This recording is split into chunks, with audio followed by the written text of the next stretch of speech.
Usually when I get this kind of call they like to beat around the bush a bit, but this guy was straight to the point. Even interrupting my "hello, thank you for calling" spiel. "Is your hotel owned by an American?" And you could hear the hate in his tone. "Yes sir." "Not managed by non-Americans either, correct?" Gritting my teeth. "Yes." "No foreigners at all, right?" As much as I wanted to hang up on this man, I could get in trouble for that. But I thought the next best thing would be making his pockets hurt as much as possible. Giving his money over to a foreigner would be his ultimate fear, I imagine.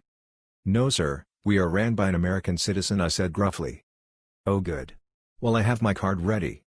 I quote this man the most expensive king suite. "I'm a senior. Do you have any better discounts?" No sir, I'm sorry, but only the senior qualifies for one night." Lie. "Oh okay." When this man comes down the next day after he checks in and accuses the front desk girl of lying to him straight to my Indo-American boss's face while he's pouring him a fresh cup of joe. I can't wait until my boss shatters this man's reality and informs him that I didn't lie and that his skin color doesn't mean that he is not American. I look forward to a scathing Google review in the following days. I work for a large international bank as local support.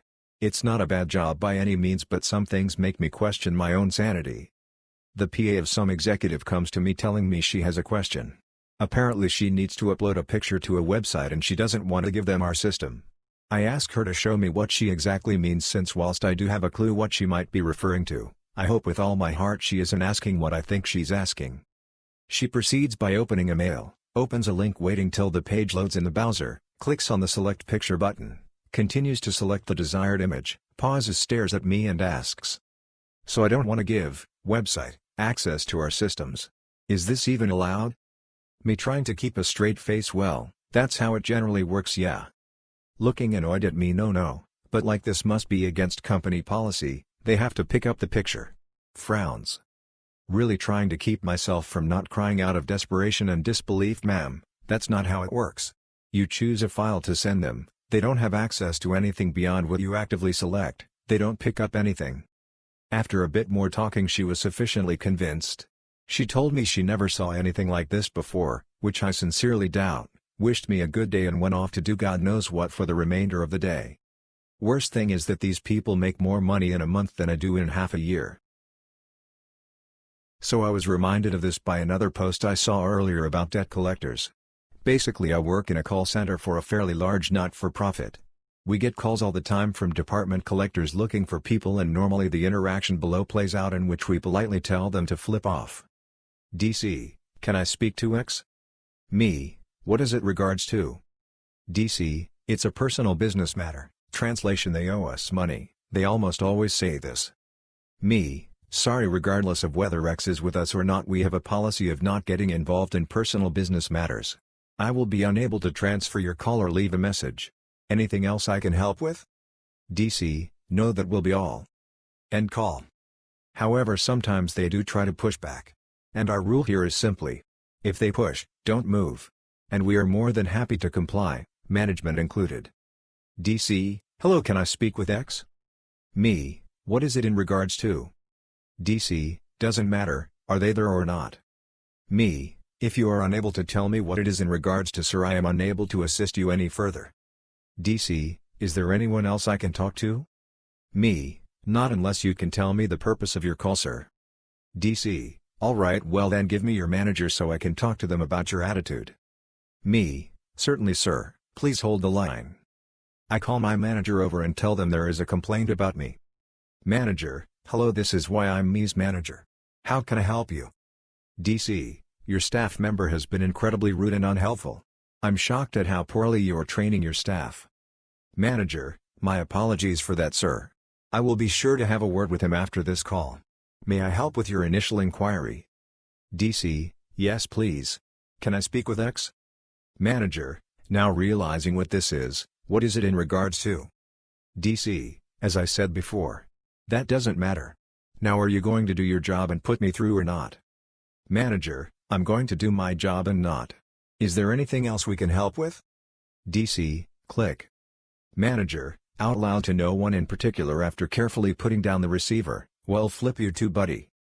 Moral of the story, don't try to intimidate call center staff, It really just doesn't work and you just end up with a recording of you being a jackass. So a comment on another post about tiny human malicious compliance being awesome reminded me of this brief story of my son. As a preface, my son was 2 when this happened, and as most know, 2-year-old little boys are a handful. My son, Lucas, is quite smart, a bit devious, and entirely fearless. For the start of the year and with refund money, I bought new swing sets for mine and my parents' home. My mother cannot stand when Lucas scales anything, and upon getting this new swing set and slide, he immediately tried to climb up the slide portion. My mother fusses at him to sit down and slide. Without much of a pause, Lucas sits at the bottom of the slide and pushes himself up the slide and then slides back down with a very triumphant "I did it." On mobile, Aussie, so my English is questionable at the best of times. Tonight I was making dinner with my full of attitude preteen. PT. While I was preoccupied with the hot stuff on the stove, I had her ribbon the zucchini, which she did and placed into a little prep bowl. Having completed this task, I moved on to another task and instructed her to put the zucchini in the pan. PT, how much? A tiny bit annoyed by this question, why would I make her cut a whole zucchini if we weren't going to use it all? I answered without turning, and my tone was a bit exasperated. OP, the whole bowl. Well. I turned back to the pan, to find the prep bowl, full of zucchini, placed precisely in the middle of the pan. Her little giggle of glee at her own malicious compliance was adorable, and we had a cute little mom-daughter moment. Not my story, but one about my great-aunt Nellie from the 60s. She lived on a rural farm where the main water supply for the farmhouse was tanked water that was collected from its roof. As she tells it, they had a bit of a dry spell. It must have been a major drought because they had about 15,000 gallons of water storage.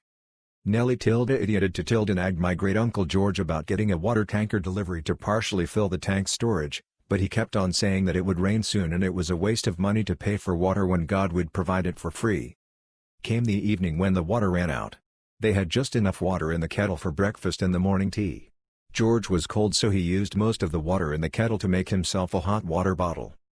In the morning, George came down for breakfast and said that his tea and the porridge tasted funny. Nellie then told him that she had made his porridge and tea with the water from his hot water bottle. Her tea was fine. She used the rest of the water in the kettle to make that, and she had toast for breakfast. The water tanker delivered 4,000 gallons that morning, and God filled the rest of the tank's storage the next week. Hi, all. I thought I would share a story today about one of our patients who always gives me stories to tell. To start off, this patient is habitually late. To every single appointment. She does not work, and admits that she waits till the last minute to get up and get ready. We cannot see patients who are more than 5 minutes late because we are fully booked, therefore we reschedule them. About 5 minutes before every single appointment, she will call and say, "Hey, it's me. I'm going to be about 10 to 15 minutes late, just letting you know." When she knows that we cannot see her that late. We have rescheduled this lady about 5 to 6 times. Today she was scheduled to come in at 10:45, as per. She calls at 10:41 and says she is going to be late. We tell her we will have to reschedule, and this woman really says, "Can't you just call one of your afternoon patients and tell them to switch appointments with me?" What? Yes, let me call our 2 o'clock patient and ask them to be here in 4 minutes because you can't be on time. It does not work that way, lady. The question was so insanely jaw-dropping that I had to share. This was probably a month before the whole lockdown. I was buying Fire Emblem 3 Houses, amazing game BTW. My casual wear includes my school ID card on an anime lanyard. I can kinda see how this lady messed me up as an employee, but still. While reading the back of the game, I hear a very entitled "excuse me" from behind me. I turn around and look at a lady a bit taller than me. I'm fairly short to begin with. I think she was trying to look at the games I was standing in front of, as it is a very small store, so I just stepped out of the way and apologize. "Excuse me. I've been waiting for 10 minutes. She yells. I didn't think I was reading for that long, but apologize again and keep reading the case. It's weird, but I like to. This apparently set her off. No. Go do your job and ring up my son's game. At this point I realized she thought I worked there. Oh, I don't work here. She didn't think I was telling the truth and yelled. Of course you do. You're wearing an ID card. Ma'am, this is my school ID, I'm in high school. I'm too young to work in this establishment. I think after I said that, she took a good look at my card and it clicked for her. I'll admit it was ridiculous that no one was working the counter. I'm a courtroom assistant in a Southeast Asian country. I'd rather not get much further than that on identifying information. We do both security and practical assistance like moving displays, escorting juries, and some ceremonial stuff as well. This was the sentencing of an evil flip on several high crime offenses, similar to what a capital offense may be in America. Here high crime is the level above criminal offense, or felony for the rest of the world. He stalked, kidnapped, raped, and murdered a locally famous and growing pop artist who was pregnant. He was charged with stalking, high crime kidnapping, high crime rape, high crime murder, high crime fetal homicide, and a bunch of other stuff. Evil Flip, as he will be referred to from here on out, was on suicide precautions as he made threats against his own life in prison, so he was in spiffy paper clothes. We were well into victim impact statements. The victim had a large family and there were something like 35 individuals addressing the court. We're something like 28 statements into it. Next up was Granddad. These are always really emotional, families are always really upset for good reason, but this 80-plus old guy is the worst I can remember. He was crying, breathing heavily, shaking, the entire sentencing. He was called to make his statement, starts walking up, about past the counsel table. He then turns, tackles the attorneys and Evil Flip. He didn't get much in on the Evil Flip, maybe a kick and 2 punches before 15 of us pile up on him. He was taken into custody, and it quickly became apparent that Evil Flip got what was coming. Evil Flip is screaming and gagging for about 20 seconds, then he starts convulsing, came back in about 2 minutes choking/gagging, really bad. We put him on his side and get an ambulance on the way. The rest of the gallery was evacuated and court went into recess. By time the ambulance arrives he's not breathing, only twitching and has no pulse. They do CPR, take him out to the hospital. He was revived and died later that day. Coroner's report said his brainstem was damaged, his skull was broken, and brain herniated through break in his skull. The Granddad was interviewed by national police who have jurisdiction of courts. He said that he'd been planning that for days, he felt no remorse, said if he had time he would have killed the attorneys too. It also came out that the Granddad was in my country's mob back in the day, had 40 years in prison prior for drowning someone in petrol and lighting their corpse on fire. He was suspected but not confirmed to be involved in several other high-profile murders. He was charged with murder, conspiracy, contempt of court, and 2x simple battery for the attorneys. He was found not guilty of everything except contempt of court, to which he was originally sentenced to 4 years but it was reduced to terminal probation with home confinement due to his health. One day in the pharmacy, it was just me and the pharmacist doing pharmacy stuff. Then, out of nowhere, a 30-ish-year-old lady approaches the register. So, I walk up to serve her and pull up the page that shows which meds are ready. I happen to notice that she is a new patient, so I do the whole interrogation thing, until I get to the part where it has me ask if she has any allergies. When I saw this it brought back memories of me asking people if they have any food to allergies or medicine instead of allergies to food or medicine. So I give myself a brief pep talk in my head and decide to ask the question. Sure enough I was starting to say it again, but I caught myself in the middle of it and what came out was, "Do you have any food?" So I froze and the pharmacist starts cracking up behind me and the poor lady looked really confused. There was brief awkward pause where we just kinda looked at each other and didn't say anything. But I snap out at continue. The worst part was that she didn't even laugh at me, she just stared at me with a confused expression. Ever since COVID-19 got really bad in the US, I've been washing my hands more often and using more soap. I thought I was being more sanitary and that was a good thing. The amount of soap and times I wash my hands has steadily been increasing. I was wearing a pair of disposable gloves and my hands were sweating, normal right? When I take the gloves off I notice that my hands are covered in batches of tiny soap bubbles. I've now realized that I've been using so much soap that it's been absorbing into my hands. My hands and wrists have been red and dry these last few months because of using too much soap as well. I'm going to try to cut back on hand washing and soap usage but I've become slightly germaphobic this year. If anyone has any tips to deal with this, I'd love the feedback.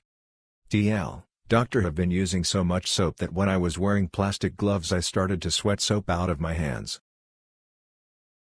Okay, so a while back I used to work as a technical support agent, level 1 or L1, for a major internet/TV/phone company. As I recall I was having a great day as most of the clients I got had real problems and just before this call I had one that I should have transferred to L2. This costs money to customer, but managed to work it out. This is important for the story as I usually helped customers with easy problems and avoided transferring them to save them money. So customer, C, calls and explains the issue. Me, hello I am E, how may I assist you today? C, hey yes this is C and this is my service ID, my internet and TV is not working. Me, okay let's check your service please hold, I already checked and it should be working as far as I can tell but I cannot ping/get response from customer's endpoint so I check if something major happened to the area. It seems TV and internet should be working as we did not receive any major overarching issue in the area. Me, okay so have you tried restarting your endpoint? C, yes for the third time but no dice. Me, okay could you please tell me what do you see when you try to connect to the internet? I made a mistake here accepting that the customer knows basic troubleshooting. C, well nothing much really. Me, okay let's try connecting now to our ADSL service. For those who do not know, ADSL is internet service over phone lines that require username plus PW to connect before using it. C, okay. A minute passes hearing some muttered curses. Me, may I help? What seems to be the problem? Setting up ADSL connection was a free service but troubleshooting it was beyond my scope but I was trying to solve it without L2. C, I can't connect to the darn thing and I need to work. Even my darn monitor is broken now this. Me, may I ask what happened to the monitor? A sneaking suspicion starts crawling up my spine. C, yeah it was just all black, I came home plugged in my laptop and my monitor, but it won't show anything. Me, sir, would you please try to press the power button on the monitor? C, already tried it, I told you it must be broken it does not even light up. Me, sir, please try and turn on the lights for me in the room. C, it does not work either.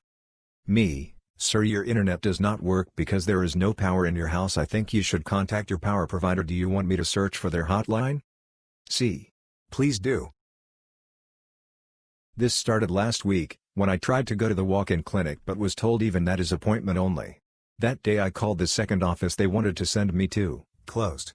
So I ended up at Quick Care and pretty much spent the rest of the week in bed. Mostly because I can't fall over if I'm lying down. Right now, that's all that's still wrong, the world tilts unexpectedly. Today, Monday morning, I called and got a walk-in appointment right as they opened, 12:05.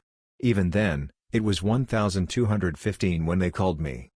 Went over the problems from last week, and the clerk kept interrupting to ask why I didn't come to see them sooner, wasn't I told to quarantine, etc. I was at Quick Care Wednesday, home Thursday, Friday, 7/3, Saturday, 7/4, got test results Sunday, worked Sunday, even though driving wasn't a good idea, and here I am Monday back at the doctor's office. Which part of that should I change? Maybe try to come back Thursday? That's about the only day they wouldn't be closed.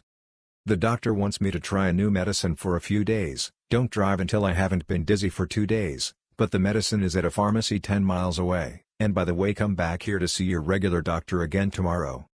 If I weren't already dizzy, the confusion just in that set of instructions would have gotten me there. This happened when I was a young teen living at home. Mom had a bad knee, so she'd supervise my making dinner from her lounge chair in another room. She was also not good at cooking. She had a few dishes that were good, but if it had more than 3 ingredients, or more than a few steps, forget it. This night, unfortunately, we had liver. Not fried in onions, no. Broiled on both sides until well done, then cut in quarters for the 4 of us. Vegetables fresh from the cans, asparagus and kidney beans, boiled. Ew. Dad came home and Mom and little brother came in for dinner, which I served. It was not a happy sight. My brother cried. I was not happy, either. My dad said that we couldn't leave until it was finished. He said that he didn't care what we put on it, ketchup, mustard, whatever. We could even put peanut butter. Ding. I went for the peanut butter, slathered it on, and took a bite. It was delicious. It tasted like a peanut butter steak, and I chowed down. When I came up for air, everyone was staring at me with slack jaws. They were stunned and had stopped eating. I continued, enjoying every last bit. She never bought liver for us again. This literally just happened. I am currently sitting next to the shower. I'm going to keep this one short and sweet. Just like many of you, I've had very limited human contact since quarantine started. As such, I have not tamed the forests on my legs in months. Today, I thought I would do something nice for myself and my boyfriend and finally chop down the trees that have been accumulating from my thighs onward. I went to the cupboard, and grabbed a nice, New, fancy, disposable 2 razor from the drugstore. I turned on the water, got the temperature just right, and hopped in. However, my shower schedule doesn't start with shaving. No, that would be insane. So of course I put on a face mask, thank you Lush, and put some conditioner in the ends of my hair. It's not the day for shampoo, no sir. Once my mask was on and my conditioner applied, I decided now is the best time to shave since the other 2 need to sit for a couple minutes before I wash them off. I start on the one leg. I sort of have to pretzel myself because I have a tiny European standing shower. No problem. I get my calf done and I work up the leg. Okay, ouch, I nicked the knee a little bit. I'm a bit rusty in my technique but no big deal. Tiniest little cut. I finish the leg. I move to the next leg and at this point I'm thinking this is easy breezy, just another day in the life. Then, the flip up. I didn't even know this could happen. I applied an accidental tiny bit more pressure, and my hand holding the razor slipped. Now, you might think, oh no. She cut her leg. Ouch. Wrong. My razor slipped and it slid across the top my other hand, which I had been using as a stabilizer to hold myself upright in my pretzel formation, and what does it do? It slices half my fingernail clean off. I stare for a second. Disbelief. Then the blood starts coming. I don't know how many of you have ever bled from under your stumpy fingernail but it feels endless. I jerk away from the blood and the water hits me in the face in just the right way for the exfoliating mask to run from my forehead into my eye sockets. I can't rub my eyes because my hands are a bloody mess and I have to blindly and bloodily feel my way out of the shower and reach for the toilet paper to wipe my burning eyes clean and press against my pathetic half nail that's still gushing blood like it has something to prove. And I still have to wash the conditioner out of my hair. Anyways, the point is, ladies, don't shave. It's not worth it. TLDR, I tried to shave my legs for the first time in months. The razor slipped and sliced off most of my fingernail, started bleeding in the shower, got exfoliating mask in my eyes, and, even as I type with it bandaged up, won't stop bleeding. Don't do it. Spoke with my boss this morning and he told me he wants me to stand as much as possible. He suggested I stay standing and put my knee on a chair to take pressure off my foot. It didn't sound unreasonable but I did this for some of the day and it was pretty uncomfortable, so I mainly stood on both feet most of the day. I had to walk a decent amount too. By the end of the day my foot ached and I couldn't really walk. I got home, I took the boot off and it's extremely swollen and hurts to move my foot.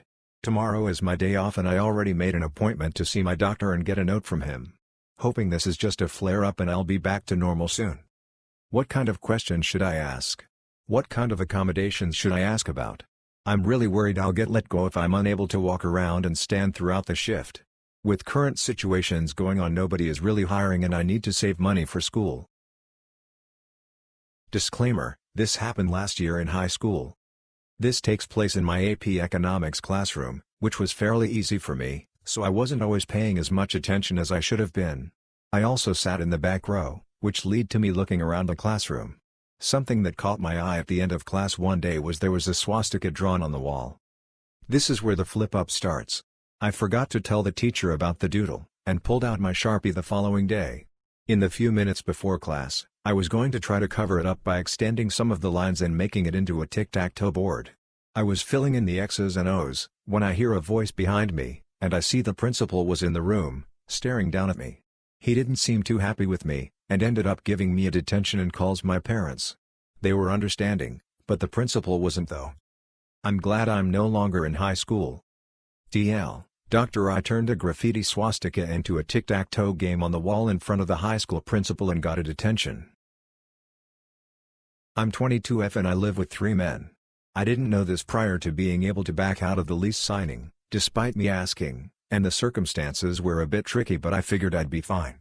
I get along with most of my roommates except one person. He complains about cleanliness of the other roommate but doesn't clean up paper/mail, rice, and other food he drops on the counter, stove, and floor. He loudly plays things he's watching in his room and doesn't seem to care about it. He walks around in just a towel sometimes and uses the bathroom with the door open. I've expresses how that makes me feel and he claimed I'm doing too much and that I didn't see anything and is constantly brushing me off. My mother thinks I should tell the landlord but I don't want to create a more hostile environment. Any tips? Background, I'm 16 and my parents aren't together. They were never married and they had me young, so they never went to court or anything for a custody agreement. I stay at my mom's most of the time, and can go to my dad's pretty much whenever I want. Last night, I asked my mom if I could go to my dad's and she said I could as long as I completed a list of chores. I did most of them last night, leaving only a few things to be done this morning. I woke up around 9:30 a.m., got out of bed, and got ready to go on my daily bike ride. But when I went into the kitchen, there was a piece of paper with big red Sharpie written on it. It was from my stepdad, telling my stepsister to do the dishes, and telling me to do a huge list of things before I went to my dad's. Vacuum the whole house, dust the whole house, wash my sheets, make my beds, bunk beds, wash the towels, fold the sheets on the table, etc., etc. But, at the bottom of the note, separated from both my sister and I's names, there was a line that read, "If there's any laundry, do it." Oh, okay then. If there's any laundry. We live in a small ranch house with barely enough room for all of us. My mom and stepdad's room is actually meant to be an office. They have dressers crammed in there, but their clothes always end up on the floor or on the floor of the makeshift closet they have set up in what's supposed to be the dining room. We just have bookshelves and the family computer in there. So, I trudged through the house and got any and all clothes that were on the ground and threw them in the washer. You may be wondering, how is this a bad thing? Isn't that helping them? You'd think so, right? Well, remember that line of fold any clothes on the table? Yeah, well, the table got full of towels pretty fast. So all their clean clothes were thrown onto their bed, and I swear the pile almost reached the ceiling. My stepdad's face when he came home from work and had to fold a mountain of clothes to go to bed tonight was priceless. I work at a small-town coffee shop that has managed to adapt and stay busy during COVID-19 by utilizing a window for walk-up service. A regular problematic customer, let's call him TJ, is a typical middle-aged man riddled with toxic masculinity. He often makes female employees and customers uncomfortable with his comments. Lately he's been around a lot, being typical TJ. Today he came to our window and ordered a coffee. Cool, nothing out of the ordinary. A co-worker asked him if he would like to tip via our Square register. We normally don't verbally ask customers, but with the current pandemic we are not allowing customers to touch our iPad system. He proceeded to tell her to put 100, and reassured them he wanted to tip that much because he appreciates our hard work and effort and wants to chip in since our business has been a bit slower. Okay, I gave him that and almost have a change of heart about DJ. We both outwardly thank him and he goes on his way. I text my boss about this uncharacteristic interaction with TJ and through their end of the register system she was able to look at the transaction. They noticed that not only was the credit card he used not in his name, but in his boss's name, on their company card. Typical TJ. What a D-bag. So I originally ordered the ring in March, was hoping to propose around her birthday at the end of the month. COVID lockdown somehow delayed the shipping for 3+ months. So I missed my chance to propose on her birthday, on my birthday, on our anniversary and before a cross-country move. No big deal, right? There's always more chances. So July 4th, I'm gonna shoot my shot. We're playing with sparklers together spelling our names and such. I suggest we try and write words in the air that the other person has to guess. Start off easy, our pets' names and love. I then tell her see if you can figure this one out and proceed to write will in the air. On the very last L a large chunk of molten sparkler falls off the stick and lands directly in her lap. Instantly burns through her pants, leaves 2 penny-sized holes right above her inner thigh. She drops her sparkler and starts swatting at her legs to try to put out the ember but manages to break it into 2 pieces, one which leaves several small, but nice burns on her thigh and the other which moved to her butt and melted some more of her pants onto her bum. I realize I can't quite continue on my intended route so I also drop my sparkler and fetch some burn cream. Needless to say, she did not want anything to do with sparklers the rest of the night and here I am back to the drawing board, no proposal yet. I'm sure we will have a tremendous laugh about this after I do propose though. TL Doctor, burned my girlfriend with a sparkler on July 4th while trying to propose. Still unengaged. Obligatory sorry for mobile, also I use too many words and I'm aware so it's long. I take escalations for an online retailer and surprisingly, people are buying a lot of outdoor equipment right now. This particular customer received an item 2 months ago and wheedled her way into free assembly. She decided that it was the wrong style and wouldn't work so she called us to demand that we send her the right one. Not to ask if there were options for a return, there weren't, or to see if we could help her out with a discount to buy the right one. She insisted that we sent the wrong thing and it was our responsibility to make it right. I pointed out that she had placed the order herself, apparently she just pushed what the agent told her to. Now if this had been more ambiguous I might have looked for the call, but the differences in the models are very different. I told her that we had already done free assembly and that we wouldn't be sending her a free item nor would we take it as a return. She might be able to sell it locally and make the funds back. No, that wasn't going to work. It wasn't fair and she needed this item so I should send it.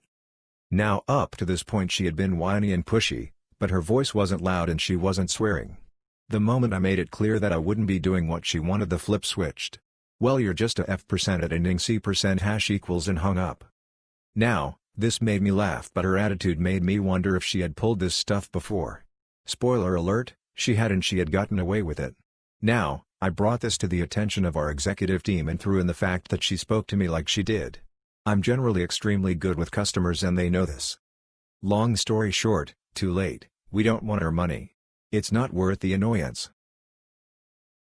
This just happened couple of hours ago. And #X200B. I check this elderly couple in, we joke a bit about the weather etc. They get their room key and go to the room on our top floor. Not 5 minutes later the phone rings, it is from their room. Me, front desk, it's @do_glotton_live. Guest, hi, it's, guest name, from room number 607. Me, hi, guest name, what can I do for you? Guest, there is a terrible sound in the room. I think it's from the air con. We have had some issues with the ventilation on some floors, so it's no big surprise for me. Me, I'm sorry to hear that. Let me move you to another room. I can't fix it, have tried for years. Guest, thank you, we will come down after the new keys. Me, great, see you soon. I move them to another floor and upgrade them to a superior room. The guest comes down and I give them the new keys. Again, not 5 minutes later, the guest comes back down. I have a shift with my manager, great, I'd rather be alone. Manager, hi, can I help you? Guest, we moved from one room to this room, and there is a even louder sound in this room. And the sound is in the hallway, elevator and lobby as well. Can't you hear it? Manager, I can't hear anything. Me, all I can hear is the lobby music. Guest, getting more and more angry, but I can hear it right now. How can't you hear it? Manager, I am sorry, but I can't hear it. Do /_glotton /_live, can you move them to a superior room? Me, sure, but I did that the first time. Manager to guest, I try to go with you to the room, so I can locate from where the sound comes from. Guest, fine with me. My manager then goes out to the guest and looks at his bag. I can now clearly hear a sound, something is vibrating. I know what you are thinking. Manager, is the sound not coming from your bag? Guest, no, it's an. Oh, you can hear the sound now? Manager, yes, and it is from your bag. Guest, what can it be? Guest wife, you old deaf and senile idiot. It is your freaking electric toothbrush we can hear. Guest goes tomato red-faced, and starts to laugh and apologizes. We all get a good laugh, and rest of my shift goes almost without a single complaint. First time posting, currently a EMS dispatcher for a private ambulance company for 3 years now. We take some calls, however, they're usually seizures, psych, and falls. This one?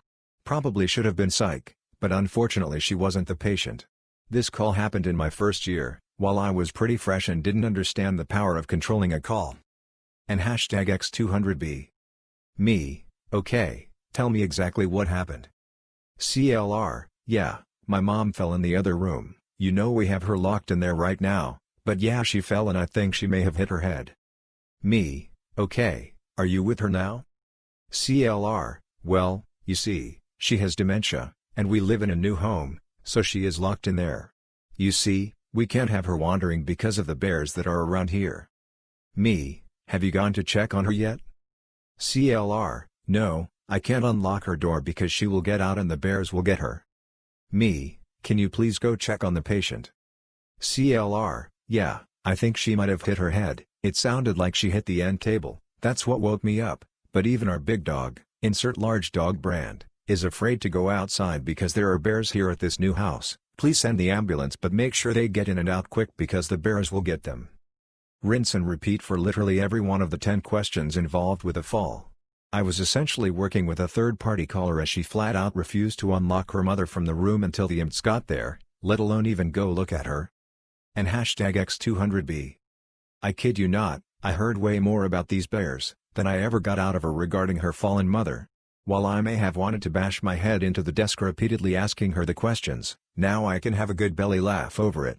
From what I do remember though, Mom was transported alright, and no EMTs were mauled by the darn bears. As I'm sure many of you can agree, working in the industry lately has been incredibly hard and exhausting. I've never witnessed such entitlement before in my tables, but this isn't about those losers. The other night I had a couple come in and they happened to mention that they just got back from a casual pre-dinner 10-mile hike. We chit-chatted for a bit about the local trails and I mentioned how I was saving for my first pair of really nice hiking boots. Fast forward to when they leave, I go grab the check from their table and burst into tears when I saw that they left me a $130 tip on a $70 tab with a note that said "for your new boots, heart," and a longer note attached explaining their favorite brands and where to get them. Y'all, when I say that lone interaction made my year, I mean it. Times are hard for mostly everyone right now, and while I'll never know how much of a financial sacrifice that was for them, I am so incredibly thankful for people like them. Hiking boots are ordered and on their way. Here's a quick one. Just fielded a call from a user that said his monitor was no longer working.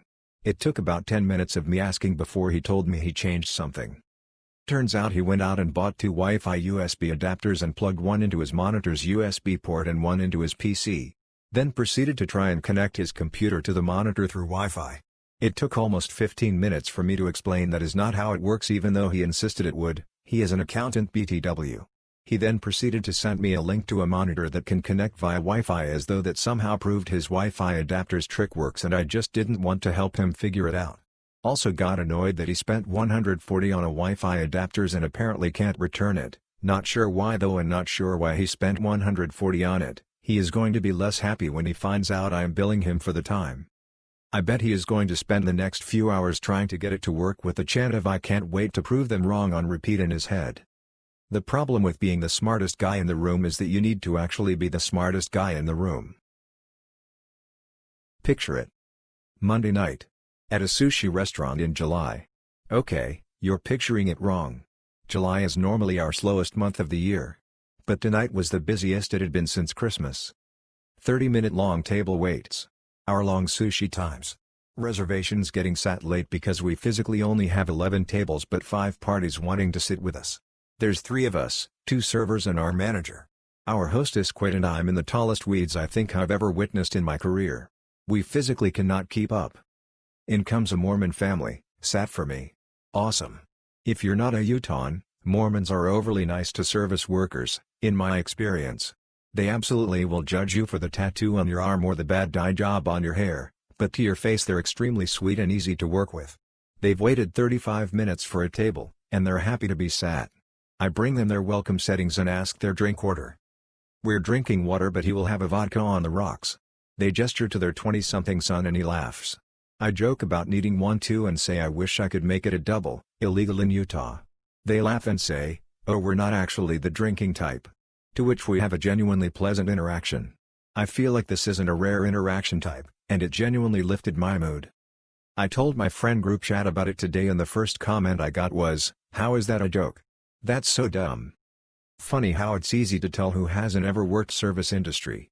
Funny how I've had a similar interaction across multiple states with different people and it's always genuinely been a good interaction that helps me build tips. I just think that's wild. I was just hanging out tonight, finally able to relax and not do any leftover laundry when a police car pulls up to the front door. After a minute the officer gets out and lets the guy out of the back door, then drives off. I let this guy in and he explains he is stranded and is going to make a reservation on points. No problem. I wait a few minutes and he comes back to check in. The first issue is that he is wanting to pay half points half card, which my property has never done. He reluctantly agrees to pay the whole room price, but when he gives me his credit card it has no name on it. It is company policy we cannot take credit cards with no personal info, because of potential fraud. So he gives me another card which denies. He tries to tell me I should be able to run his first card since it is attached to his rewards hash and he has never had this issue, but I tell him over and over it doesn't matter, it has to have a name on it. He eventually gives up and asks if he can just hang in the lobby all night, which I definitely cannot allow.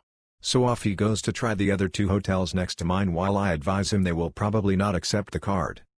He was pretty nice the whole time, and I know these are very strict rules as we have had issues recently at other properties, but I still feel kind of bad for the guy. If I were in his situation I would want someone to help me out with some leniency. Scene: Fort Benning basic training in the year 2000. And #X200B. This happened 20 years ago, so there may be a few errors, but the story is 100% true in spirit. And #X200B. We returned from our first practice rifle qualification with some pretty bad scores as a platoon. I was feeling pretty good because I had shot close to perfect, 37 out of 40, while most of my battle buddies had managed only 20-ish. The drill sergeants decided that they would take down the names of all the people that shot worse than passing, 23, and if they passed on qualification day they would get a Snickers and a Coke. All the people that shot below sharpshooter, 30 to 35, during practice would get a Snickers if they shot sharpshooter on qualification day. Those of us that shot 30 during the practice day didn't get anything. Frown. And #X200B. Well, qualification day came, and I shot expert, I think, but was a little sad because there wasn't any reward, no Snickers, no Coke, and those both sounded really appealing. And #X200B. My battle buddies, that had shot less than 23 during the practice day, all qualified with either marksman or sharpshooter scores. So they were all gloating about their rewards, telling me how they'd let me lick their Snicker wrappers, etc. And #X200B. I was bummed, but at least I get a neat badge for my Class A's. My dad will be pleased. Then one of our drill sergeants walked in holding the list of people who were getting a Snickers and or a Coke. He had everyone's attention, by default, and held up the list while asking, "Do you know what this is?" / nobody is dumb enough to say anything / Drill sergeant, motivation. Cue dramatic ripping up of list / Nobody got shoot, the only ones, kind of, pleased by the ruse was those of us that shot well enough to not qualify for the bogus reward in the first place. And #X200B. A couple of weeks later I got my skull smashed in, right before graduation, but that's a story for another day. The isolation from family and the outside is getting to a lot of our older customers, and as mental health experts have been saying, cognitive decline is increasing. My branch is surrounded by care homes, and a nearby branch in a retirement community is closed, so we are getting a lot of older customers who have lost that connection to people and or are now finding their mental state much declined. We have the regular that calls us every Friday to wish us all a good weekend, and has done for years, but since isolation started is now calling us multiple times on Friday, forgetting that they already did so. Another has increased their twice per week visits, Monday and Friday, to 5 or more visits per week. On Thursday I got a phone call from a lady that just wanted to talk, and in between the 6 things I was doing at the time, I managed to talk to her for about 10 minutes. At no point did she tell me her name, or talk about banking, she just needed someone to talk to. Today was a terrible one for one of my bankers, and left them very upset. A customer we know who has dementia and is constantly convinced that her son is stealing her money. He isn't. We have checked, her lawyers have checked, and the state has checked too. Called and talked to my banker for 40 minutes, while they were trying to help cover our drive-through. The rest of the branch is by appointment. My banker had not interacted with that customer before and went into fraud/elder abuse mode, but then 20 minutes later realized that they were just going in circles and that the customer had no comprehension. I could hear about half the conversation, but couldn't determine who the customer was, and it was at about minute 38 that I finished with my customer and came over to assist my banker. Looking at the customer info, I connected the dots and just got handed the phone. The customer hadn't stopped talking at that point for numerous minutes without any input from my banker, but thankfully I am good at shutting people down. Reassured her that everything was fine, that we were watching her accounts, but that my banker had been talking to her for 40 minutes and we had to help other people now. I later called the son for the 3rd time in as many months. Customer always calls when she gets her statement, and we had a quick chat, and he was as always very appreciative. My banker was very upset with the whole thing, having not dealt with a customer like that before, so that added to an already hard day. I know we are not the only one this is happening to. I just tell everyone I work with to remember that it is likely we will have the same problems when we get older too, and we are going to need some nice young person to listen to us then. TLDR, isolation is making people lonely and causing mental decline. I sometimes search random digit strings on YouTube. I probably shouldn't. It's the easiest way to stumble onto videos that are not unlike what people image dark web to be. I guess it's just the morbid curiosity about the worst that the internet has to offer. And hashtag X200B. Anyone who has done the same thing as me has stumbled upon this channel. I've yet to run it through an analysis for cryptography. If any of you have the skills, the patience, or the technical know-how to explain it, I'd be very grateful. I'm honestly a bit creeped out by the sheer volume of the uploads. They seem to be happening as quickly as you can process them. They change their format, length and titling every few months, but other than that most seem to be automatic. Between them, there are a few 5 to 10 seconds clips from what looks like a camera. The second thing is 2.62k subscribers to this channel. Are these random people who have stumbled into it and kept subscribed with the 100 plus videos a day spam? Are they somehow using the videos? Are those bots? Or is it a dead and old forgotten attempt to trick monetization? Let me know your input and thoughts. Lead 1. It's very similar to the account used for tasting bandwidth. However, the previous account mentioned in the article was discontinued. I'm doing a series of late shifts, 12 p.m. to 9 p.m., and usually I hate these, but I've been feeling so burned out I've been glad to have the lions. Today is the second late shift and I feel so drained and low that I have barely done anything for my job today. We get timed for everything, which gets me so stressed and can make me feel so down when doing the job because I usually do my best every shift. And hashtag X200B. Today, I started at 12:30 and then had 2 meetings, plus callbacks and then training to do. I have barely answered any emails as a result of all of these. I have next to no little motivation and am honestly just wanting to go back to bed.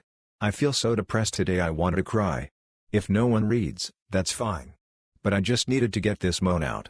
I also work from home, so I'm alone and don't have anyone to talk to. So my roommate is 250 pounds, 50 years old, and eats almost all processed food. He pays $65 a month for a group fitness class. He has been going for 12 years. Daily he has fast food, soda, candy. I was 240 pounds at my heaviest but made a simple switch to only eating real foods. Yesterday he came from his workout and had chicken noodle soup and a soda post-workout. He also took a full sugar Gatorade to the workout. This doesn't make any sense to me. He then ate a whole bag of candies, had a ginger ale, high fructose corn syrup, which is basically a poison. Why would someone exercise for 5 hours a week and not give a shit about their health? He walks around with constant brain fog and memory deficits. He also has a swollen pregnant woman-looking gut, which I'm guessing is organ enlargement from sugar. Should I say anything or just remain quiet? Why does it bother me that someone would exercise so much but literally be killing themselves with their food choices? Okay, so this isn't exactly retail, but I work at a small coffee shop in rural Minnesota, but in one corner we have some carpet and whenever someone spills something it's always on the carpet. Yesterday we had to sweep sprinkles out of it, and we do not have sprinkles. There was also another time where someone brought their 2 little girls and didn't get any food, but I still found crumbs behind the chairs after they left. I understand that as accidents happen, but at least tell us so we can clean it up so others don't step on it and make it worse.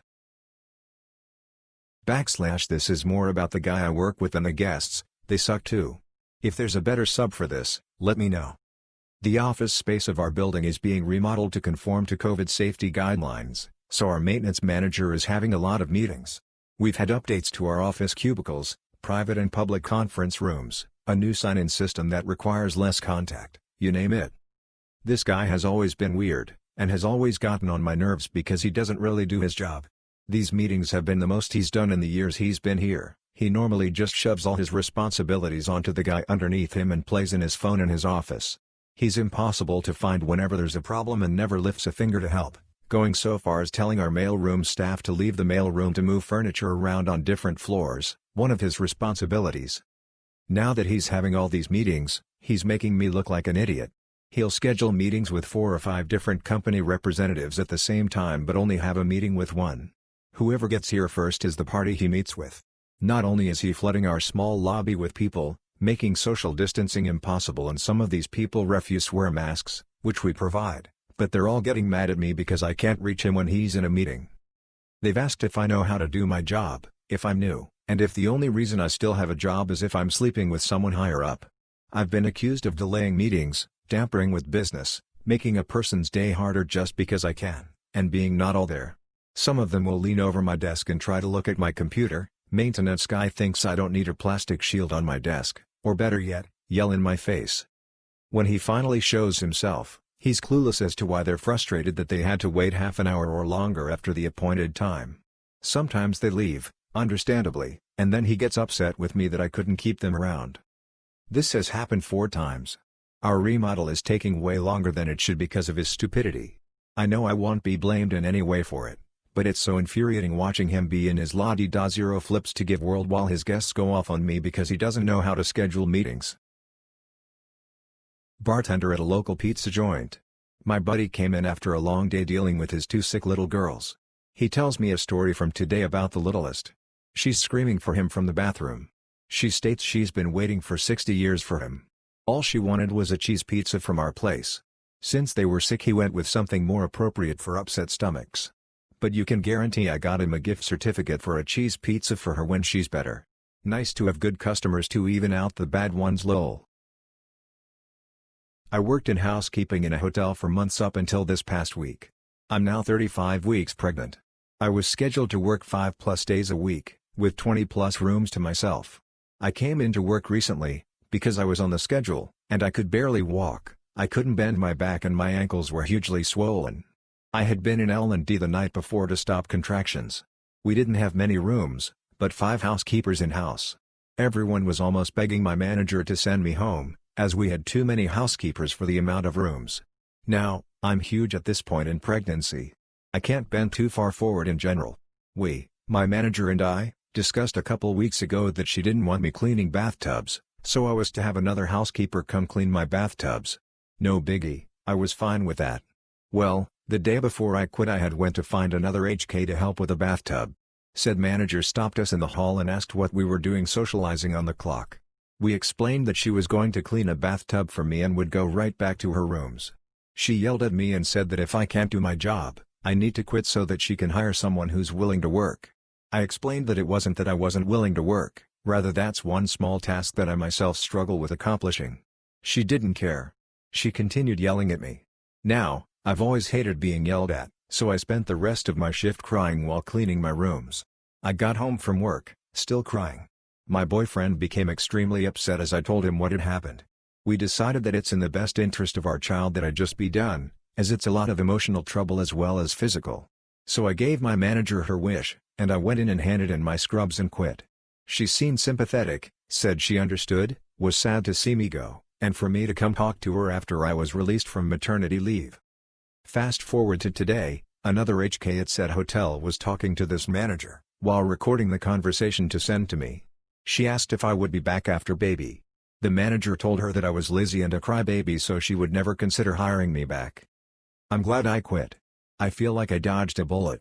I'm not sure that I'll ever be able to convince myself to work in housekeeping again. So this was back when I was working in a restaurant. There was a woman there who was kind of crazy, but her service skills were more than adequate for this small family-run restaurant. Every night at closing I'd see her hanging around the bins with a bucket. She was as quick as lightning and often managed to catch 8-10 mice a night. One night I couldn't contain my curiosity. I asked her what she was doing with the 50 or so mice she caught a week. Turns out she had a huge fallout with an ex-neighbor. She knew there was a broken window lock on a side window, and every night after her shift finished she would drive to the ex-neighbor's, pry open the window and pour the mice in. To my knowledge this had gone on for about 2 years. Guess she holds grudges. I always did wonder WTF the ex-neighbor thought of the constant mice infestation. I was always extremely polite to her after that and never let her know my address. At my last job, and now in my current job, I would have these mandatory performance reviews that include my performance goals for the upcoming year. When I sign up for these, it's with the express purpose of preparing for a merit increase at the end of the period. This never happened in my last job because they were always making bad decisions that left them scrambling to make ends meet, much less try to give people pay raises. In my new job, of course, there's been an impact from COVID, so I was told there would be no merit increases this year because there's no money available. Okay, I get it, and it's fine because I wasn't eligible this time around anyway, but for next year, they're already saying no raises at the end of this year, but they still want us to do the performance reviews and goal setting. Of course you want your workforce to continue to improve and to meet the demands of the job, but I'm doing that. I just get a kind of minor issue with putting in the effort to do the performance review, but with no payoff from me in it. I don't know, maybe I'm the only one who feels this way. In my last job, it was completely pointless because no one even cared, not the employees, the bosses, or the managers. It was just a box you had to check, but here, it's like you're supposed to be all chipper about it like it's going to mean something. I am 14. I am a certified referee in my state. I know the rules as I've played by them my whole life along with taking the officiating classes. At our park district, no headers for ages below 11. But in U12, it is up to the referee's discretion. So if it's a small tap it's okay. That is exactly what happens. So the coach behind me screams at the top of his lungs there are no headers in U12 5 to 16 times. I ignore him. Though I could eject him. It was last game of the season and I didn't care. After a bit of yelling, he says fine, go duck yourself then, which I turn and tell at him for saying in front of you 11 kids. I wish I sent him away or ended the match.